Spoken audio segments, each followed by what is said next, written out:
کسی نے پوچھا کوئی اپنا چھوڑ کے چلا جائے تو تم کیا کرو گے؟ جواب دیا اپنا کبھی چھوڑ کر نہیں جاتا اور جو چھوڑ جائے وہ اپنا نہیں ہوتا۔ جہاں 10 لوگ آپ کو پسند کریں گے وہیں 2 لوگ ناپسند بھی کریں گے اور 4-6 تنقید بھی۔ یہی دنیا کا اصول ہے۔ ہم ہر کسی کی کہانی میں اچھے نہیں ہو سکتے۔ اپنوں کے ساتھ وقت کا پتہ نہیں چلتا، لیکن وقت کے ساتھ اپنوں کا پتہ چل جاتا ہے۔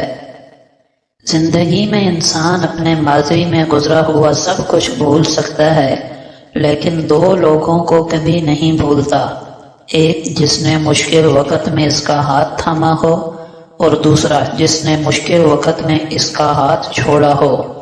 موت کو یاد رکھنا تمام روحانی بیماریوں کی دوا ہے۔ اگر کسی پر بے جا غصہ نہیں کرو گے تو اللہ کے غصے سے بچے رہو گے۔ گناہوں پر ندامت ان کو مٹانا اور نیکیوں پر غرور ان کو برباد کر دینا ہے۔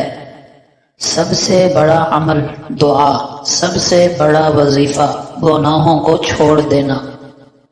جب لائٹ چلی جاتی ہے تو ہم سوچتے ہیں کاش موبائل چارج کر لیتے۔ اسی طرح موت آنے کے بعد سوچیں گے کاش نیک اعمال کر لیتے۔ امام ابن تیمیہ رحمہ اللہ فرماتے ہیں جو توبہ کرے وہ اپنے باپ آدم علیہ السلام سے مشابہت اختیار کرتا ہے، اور جو گناہ پر اصرار کرے اور تقدیر کا بہانہ بنائے وہ ابلیس سے مشابہت اختیار کرتا ہے۔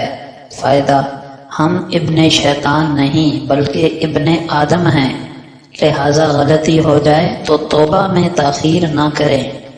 رسول اللہ صلی اللہ علیہ وسلم کا پاک فرمان ہے تمہارا ہمسایہ اگر تم سے مدد چاہے تو اس کی مدد کرو، اور اگر قرض مانگے تو قرض دو، اگر تم سے کوئی کام پڑے تو پورا کرو، بیمار ہو تو عیادت کرو، مر جائے تو جنازے کے ہمراہ جاؤ، اس کو کوئی خوشی حاصل ہو تو مبارکباد دو، مصیبت پڑے تو تعزیت کرو، اس کی اجازت کے بغیر اپنی عمارت اونچی مت کرو کہ اس کی ہوا رک جائے، اگر کوئی پھل خریدو تو اس کو ہدیہ دو ورنہ چھپا کر اپنے گھر لاؤ، اور اپنے بچے کو پھل لے کر باہر نہ جانے دو کہ کسی ہمسائے کے بچے کو رنج نہ ہو، اپنی ہنڈیا کے خوشبودار دھوئیں سے اس کو ایذا مت دو مگر اس صورت میں کہ کچھ اس کے ہاں بھی بھیج دو، اور یہ حقوق وہی ادا کرے گا جس پر اللہ کی رحمت ہو۔